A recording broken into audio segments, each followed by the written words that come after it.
एक लड़की की शादी उसकी मर्जी के खिलाफ एक सीधे साधे लड़के से की जाती है, जिसके घर में एक माँ के अलावा और कोई नहीं है। दहेज में लड़की को बहुत सारे उपहार और पैसे मिले होते हैं। लड़की किसी और लड़के से बेहद प्यार करती थी और लड़का भी। लड़की शादी होके आ गई अपने ससुराल। सुहाग रात के वक्त लड़का दूध लेके आता है तो दुल्हन सवाल पूछती है अपने पति से। एक पत्नी की मर्जी के बिना पति उसको हाथ लगाए तो उसे बलात्कार कहते हैं या हक। पति ने कहा, आपको इतनी लंबी और गहरी जाने की कोई जरूरत नहीं है, बस दूध लाया हूँ, पी लीजिएगा, हम सिर्फ आपको शुभ रात्रि कहने आए थे, कह के कमरे से निकल जाता है। लड़की मन मारकर रह जाती है क्योंकि लड़की चाहती थी कि झगड़ा हो ताकि मैं इस गवार से पीछा छुड़ा सकूं। है तो दुल्हन मगर घर का कोई भी काम नहीं करती, बस दिन भर ऑनलाइन रहती और न जाने किस किस से बातें करती। मगर उधर लड़की की माँ बिना शिकायत के दिन भर चूल्हा चौका से लेकर घर का सारा काम करती, मगर हर पल अपने होठों पर मुस्कुराहट लेके फिरती। लड़का एक कंपनी में छोटा सा मुलाजिम है और बेहद ही मेहनती और ईमानदार। करीब महीने भर बीत गए मगर पति पत्नी अब तक साथ नहीं सोए। वैसे लड़का बहुत शांत स्वभाव वाला था, इसलिए वह ज्यादा बातें नहीं करता था। बस खाने के वक्त अपनी पत्नी से पूछ लेता था कि कहाँ खाओगी, अपने कमरे में या हमारे साथ। और सोने से पहले डायरी लिखने की आदत थी जो वह हर रात को लिखता था। ऐसे लड़के के पास एक स्कूटी था। वह रोज बाहर जाती थी, पति के ऑफिस जाने के बाद और पति के वापस लौटते ही आ जाती थी। छुट्टी का दिन था, लड़का भी घर पे ही था, तो लड़की ने अच्छे भले खाने को भी गंदा कह के माँ को अपशब्द बोल के खाना फेंक देती है। मगर वह शांत रहने वाला उसका पति अपनी पत्नी पर हाथ उठा देता है, मगर माँ अपने बेटे को बहुत डांटती है। इधर लड़की को बहाना चाहिए था झगड़े का जो उसे मिल गया था। वह पैर पटकती हुई स्कूटी लेके निकल पड़ती है। लड़की जो रोज घर से बाहर जाती थी वह अपने प्यार से मिलने जाती थी। लड़की भले टूट कर चाहती थी लड़के को, मगर उसे पता था कि हर लड़की की एक हद होती है जिसे इज्जत कहते हैं, वह उसको बचाए रखी थी। इधर लड़की अपने प्यार के पास पहुंचकर कहती है, अब तो एक पल भी उस घर में नहीं रहना है मुझे। आज गवार ने मुझ पर हाथ उठा के अच्छा नहीं किया। लड़की ने कहा, अरे तुमसे तो मैं कब से कहता हूँ कि भाग चलो मेरे साथ कहीं दूर, मगर तुम हो कि आजकल पे लगी रहती हो। लड़की ने कहा, शादी के दिन मैं आई थी तो तुम्हारे पास, तुम्ही ने तो लौटाया था मुझे। लड़की ने कहा, खाली हाथ कहाँ तक भागोगे, तुम ही बोलो। मैंने तो कहा था कि कुछ पैसे और गहने साथ ले लो, तुम तो खाली हाथ आई थी। आखिर दूर एक नई जगह में जिंदगी नए सिरे से शुरू करने के लिए पैसे तो चाहिए ना। लड़की ने कहा, तुम्हारे और मेरे प्यार के बारे में जानकर मेरे घर वालों ने बैंक के पासबुक, एटीएम और मेरे गहने तक रख लिए थे, तो मैं क्या लाती अपने साथ। हम दोनों मेहनत करके कमा भी तो सकते थे। लड़के ने कहा, चलाकर इंसान पहले सोचता है और फिर काम करता है। खाली हाथ भागते तो ये इश्क का भूत 2 दिन में उतर जाता, समझी। और जब भी तुम्हें छूना चाहता हूँ, बहुत नखरे हैं तुम्हारे, बस कहती हो शादी के बाद। लड़की ने कहा, हाँ शादी के बाद ही अच्छा होता है ये सब, और सब तुम्हारा तो है। मैं आज भी एक कुंवारी लड़की हूँ, शादी करके भी आज तक उस गवार के साथ सो न सकी क्योंकि तुम्हें ही अपना पति मान चुकी हूँ। बस तुम्हारे नाम की सिंदूर लगानी बाकी है, बस वह लगा दो, सब कुछ तुम अपनी मर्जी से करना। लड़के ने कहा, ठीक है मैं तैयार हूँ, मगर इस बार कुछ पैसे जरूर साथ लेके आना। मत सोचना हम दौलत से प्यार करते हैं, हम सिर्फ तुमसे प्यार करते हैं, बस कुछ छोटी मोटी बिजनेस के लिए पैसे चाहिए। लड़की ने कहा, उस गवार के पास कहाँ होगा पैसा, मेरे बाप से 3 लाख रुपया ऊपर से मारुति कार ली है, बस कुछ गहने हैं वह लेके आओगे आज।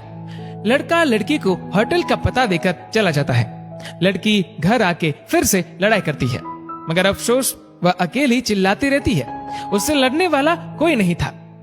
रात 8 बजे लड़के का मैसेज आता है व्हाट्सएप पे कि कब आ रही हो। लड़की जवाब देती है, सब्र करो, कोई सोया नहीं है, मैं 12 बजे से पहले पहुंच जाऊंगी क्योंकि यहाँ तुम्हारे बिना मेरी सांसें घुटती है। लड़के ने कहा, ओके जल्दी आना, मैं होटल के बाहर खड़ा रहूंगा, बाय।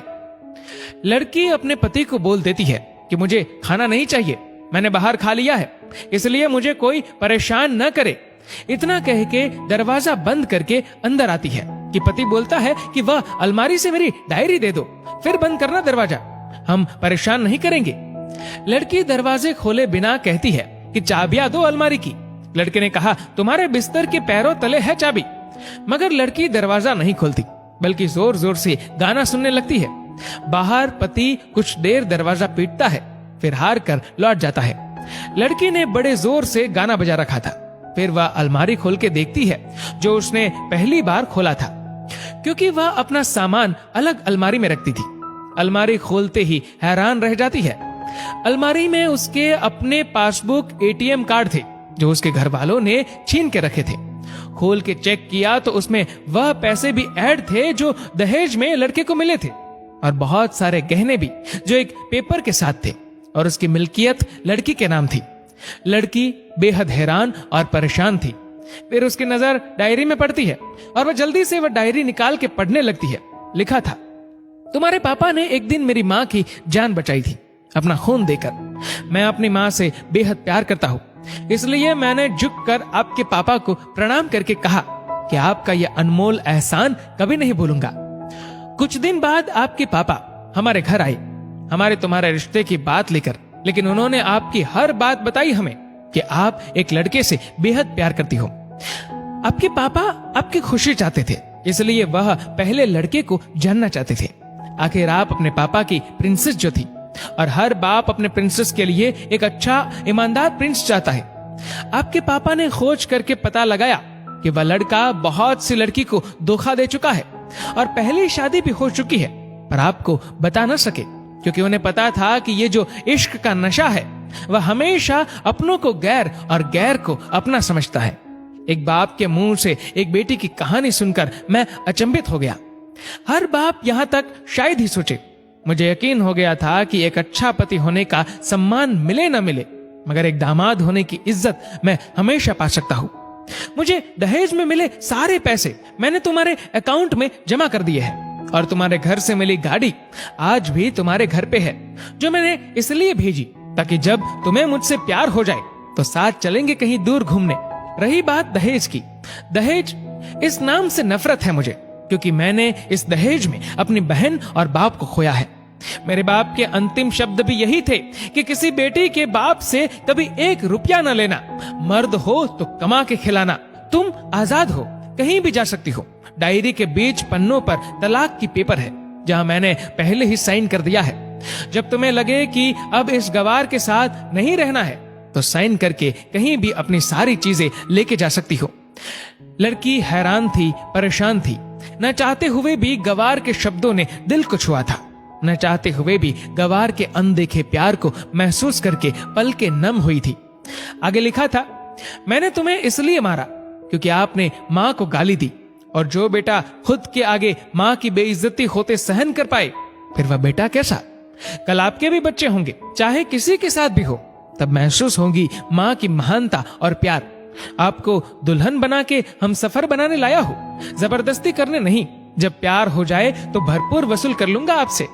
आपके हर गुस्ताखी का बदला हम शिद्दत से लेंगे। हम आपसे, अगर आप मेरी हुई तो बेपनाह मोहब्बत करके, किसी और की हुई तो आपके हक में दुआएं मांग के। लड़की का फोन बज रहा था, जो वाइब्रेशन मोड पे था। लड़की अब दुल्हन बन चुकी थी। पलकों से आंसू गिर रहे थे। सिसकते हुए मोबाइल से पहले सिम निकाल के तोड़ा, फिर सारा सामान जैसा था वैसे रख के न जाने कब सो गई, पता नहीं चला। सुबह देर से जागी, तब तक गवार ऑफिस जा चुका था। पहले नहा धोकर साड़ी पहनी, लंबी सी सिंदूर डाली अपनी मांग में, फिर मंगलसूत्र, जबकि पहले एक टिक्की जैसी साइड पे सिंदूर लगाती थी ताकि कोई लड़का ध्यान न दे। मगर आज 10 किलोमीटर से भी दिखाई दे ऐसी लंबी और गाढ़ी सिंदूर लगाई थी दुल्हन ने। फिर किचन में जाके सासू माँ को जबरदस्ती कमरे में लेके तैयार होने को कहती है, और अपने गवार पति के लिए थोड़े नमकीन, थोड़े हलवे और चाय बना के अपनी स्कूटी में सासू माँ को जबरदस्ती बिठाकर, जबकि कुछ पता ही नहीं है उनको कि बहू आज मुझे कहाँ ले जा रही है, बस बैठ जाती है। फिर रास्ते में सासू माँ को पति के ऑफिस का पता पूछकर ऑफिस पहुंच जाती है। पति हैरान रह जाता है पत्नी को इस हालत में देखकर। पति ने कहा, सब ठीक तो है ना माँ? मगर माँ बोलती, इससे पहले पत्नी गले लगाकर कहती है कि अब सब ठीक है, I love you for ever. Office के लोग सब खड़े हो जाते हैं तो दुल्हन कहती है कि मैं इनकी धर्म पत्नी हूँ, वनवास गई थी, सुबह लौटी हूँ। अब 1 महीने तक मेरे पतिदेव ऑफिस में दिखाई नहीं देंगे। ऑफिस के लोगों ने कहा क्यों? तब दुल्हन ने कहा क्योंकि हम लंबी छुट्टी पे जा रहे हैं साथ साथ। पति ने कहा पागल? दुल्हन ने कहा आपके सादगी और भोलेपन ने बनाया है। सभी लोग तालियां बजाते हैं और दुल्हन फिर से लिपट जाती है अपने गवार से, जहां से वह दोबारा कभी भी छूटना नहीं चाहती। बड़े कड़े फैसले होते हैं कभी कभी हमारे अपनों के, मगर हम समझ नहीं पाते कि हमारे अपने हमारी फिक्र खुद से ज्यादा क्यों करते हैं। माँ बाप के फैसलों का सम्मान करें, क्योंकि ये 2 ऐसे शख्स हैं जो आपको हमेशा दुनियादारी से ज्यादा प्यार करते हैं। दोस्तों, इस वीडियो को लेकर आपकी क्या राय है नीचे कमेंट करके जरूर बताएगा। और अगर आपको वीडियो अच्छा लगा हो तो इस वीडियो को लाइक करेगा, शेयर करेगा ज्यादा से ज्यादा लोगों तक। और ऐसे ही और भी इंस्पिरेशनल वीडियोस के लिए सब्सक्राइब करें हमारे यूट्यूब चैनल को और फेसबुक पर फॉलो करें हमारे पेज को। धन्यवाद।